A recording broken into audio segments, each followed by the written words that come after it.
Buen día con todos, mi nombre es Katia Alicia Requejo Acosta, soy estudiante de la Escuela de Medicina Humana de la Universidad Señor de Zipán. El día de hoy voy a hablarles sobre el apoyo vital avanzado en trauma, ATLS por sus siglas en inglés. Vamos a tratar específicamente del trauma en la columna vertebral y en la médula espinal. Debemos saber que de todas las lesiones en la columna vertebral, el 55% se producen en la columna cervical, un 15% en la columna torácica, otro 15% en la unión tóraco-lumbar, que es un segmento de transición de la columna y va a abarcar tanto la T11, la T12, la L1, la L2. Y el 15% restante de lesiones se producen en la zona lumbosacra, que incluye la región lumbar y el sacro. Voy a explicar parte de la anatomía y la fisiología de la columna y de la médula espinal. La columna vertebral está compuesta por 7 vértebras cervicales, 12 torácicas, 5 lumbares, el sacro y el coxis. Aquí podemos observar un corte sagital de las vértebras lumbares, podemos observar el cuerpo de las vértebras y las apófisis espinosas. El cuerpo de las vértebras están unidas entre sí por los discos intervertebrales que podemos evidenciar aquí, los cuales van a mantener su posición por los ligamentos longitudinales, tanto anterior como el posterior. Y pues estos van a evitar que estos discos protruyan. También hay otras estructuras que van a dar estabilidad en conjunto con los músculos a la columna. Por ejemplo, tenemos el ligamento intraespinoso, el ligamento supraespinoso y el ligamento amarillo, el cual va a ayudar a mantener la postura erecta. Y aquí podemos observar la médula espinal que atraviesa los conductos vertebrales. Las vértebras tienen rasgos que las caracterizan. Por ejemplo, tenemos aquí las vértebras cervicales. Podemos observar su cuerpo, que es mucho más pequeño, es más alargado transversalmente que anteroposteriormente. Podemos observar sus láminas, que tienen una forma cuadrilátera, son más largas que anchas. Tenemos su apófisis espinosa, que es pequeña, y en el vértice es bífida.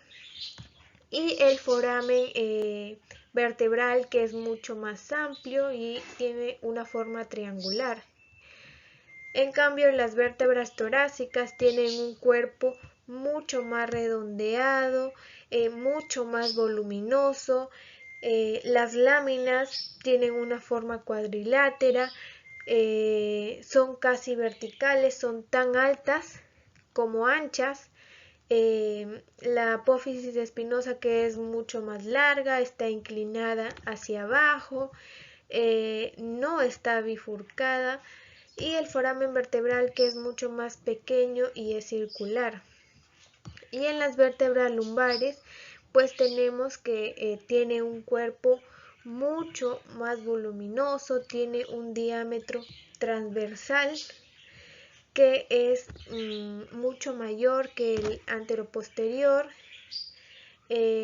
Tenemos unas láminas, aquí podemos observar las láminas, que son mucho más gruesas y cuadriláteras. La apófisis espinosa, que pues en este caso es un tanto cuadrilátera y es robusta, además que presenta un tubérculo en el vértice, y el foramen vertebral es triangular y pequeño. Se había mencionado que las vértebras cervicales tienen un conducto vertebral amplio. Específicamente, bueno, acá tenemos la C1, la C2. Estas hasta debajo de esta C2 tienen un conducto vertebral amplio, y cuando se tiene una lesión a este nivel, los pacientes que sobreviven llegan al hospital neurológicamente intactos. Sin embargo, un tercio de estos pacientes van a morir en la escena del accidente por apneas, que va a ser causado por la pérdida de la inervación central de los nervios frénicos. En cambio, las lesiones ya por debajo de la C3, esta es la C3, por debajo de la C3, pues aquí hay un canal espinal, un conducto mucho más pequeño, y esto lo va a volver mucho más propenso a que se lesione la médula espinal. La movilidad de la columna torácica está mucho más restringida que la movilidad de la columna cervical. Además de ello, la columna torácica también va a tener el apoyo de la caja torácica. Por ello es que la incidencia de fracturas a este nivel es mucho menor, y las fracturas que puedan generarse en esta zona mayormente es por un mecanismo de compresión y no están asociadas a una lesión de la médula espinal. Sin embargo, cuando ya se produce una luxofractura a este nivel, casi siempre va a provocar una lesión de la médula espinal, debido a que el conducto vertebral es mucho más pequeño. En la unión toracolumbar, que bueno, es un punto de apoyo entre la región torácica inflexible y los niveles lumbares más móviles, y pues esto lo va a hacer más vulnerable a las lesiones. Y la zona lumbosacra, también se producen lesiones mayormente por un mecanismo de compresión. La columna vertebral brinda soporte y protección a la médula y a las raíces nerviosas que se encuentran en el conducto vertebral. La médula se origina en el foramen magnum y termina a nivel de L1 o en algunas personas L2, L3. Y se continúa con la cola de caballo, que es mucho más resistente a las lesiones. Cuando un paciente no tiene ninguna función motora o sensorial demostrable por debajo de un cierto nivel, se dice que se tiene una lesión completa de la médula espinal, mientras que en una lesión medular incompleta sí se va a mantener un cierto grado de función motora o sensorial. Y pues esto es un pronóstico de mejor recuperación. De las muchas vías en la médula espinal, solo 3 se pueden evaluar de forma fácil clínicamente, ¿no? El tracto córtico-espinal, que pues tiene como función controlar la potencia motora en el mismo lado del cuerpo, ¿no?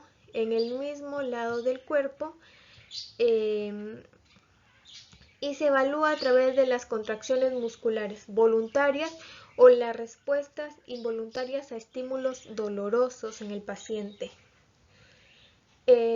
También tenemos el tracto espinotalámico, que bueno, su función es transmitir el dolor y la sensación de temperatura desde el lado ya opuesto del cuerpo, y se evalúa a través de los pinchazos y las columnas dorsales, que estos se van a encargar de llevar el sentido de propiocepción, el sentido de vibración desde el mismo lado del cuerpo, y se evalúa por el sentido de posición de los dedos del pie y también la sensación de vibración usando ya un diapasón. Bueno, respecto a los dermatomas, es un área de la piel que está inervada por los axones de nervios sensitivos somáticos. Los nervios sensitivos que llevan información acerca del dolor, del tacto, de la temperatura, las vibraciones de la piel, hasta la médula espinal. Bueno, estos nervios están asociados con un solo ganglio sensitivo del nervio espinal, en un único nivel de la médula espinal. Los dermatomas son utilizados para verificar si existe alguna lesión en la médula espinal o una lesión que compromete el origen o el recorrido nervioso. Además de ello, pues también son útiles para establecer diagnóstico de afecciones como por ejemplo el herpes zóster, radiculopatías que generan un dolor referido. Los dermatomas, al igual que en la columna vertebral, también se dividen en porciones, ¿no? La cervical, torácica, lumbar, sacro y coxis. Bueno, las raíces nerviosas espinales se van a disponer en 31 pares de dermatomas. Una raíz de cada par para cada uno de los lados del cuerpo, derecho e izquierdo. De estos 31 pares, 8 pares pues están localizados en la porción cervical, que salen de la altura de las 7 vértebras cervicales, ¿no?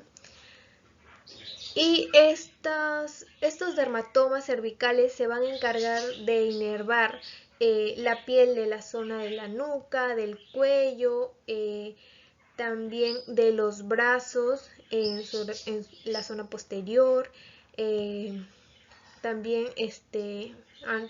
parte anterior, la palma y el dorso de las manos. 12 pares de dermatomas que nacen de la zona torácica, pues van a inervar el pecho, van a inervar el abdomen, la espalda y también van a inervar la parte interna del brazo. 5 pares de dermatomas a nivel lumbar. Bueno, estos van a inervar en la porción anterior al muslo, los muslos, las piernas. También van a inervar lo que es la piel que se encuentra en la parte baja de la espalda, la planta de los pies, el dorso de los pies. Y también tenemos 5 a nivel sacro, 5 pares de dermatomas a nivel sacro, los cuales van a cubrir la piel de la zona de los genitales, van a cubrir la piel de la zona anal, la parte posterior del muslo, las pantorrillas, el borde externo del pie, de los pies. Y tenemos un par de raíces nerviosas a nivel del coxis, ¿no? Que pues esto va a inervar una pequeña área de piel alrededor del coxis. Bueno, y esto sería todo por el video de hoy. Muchas gracias.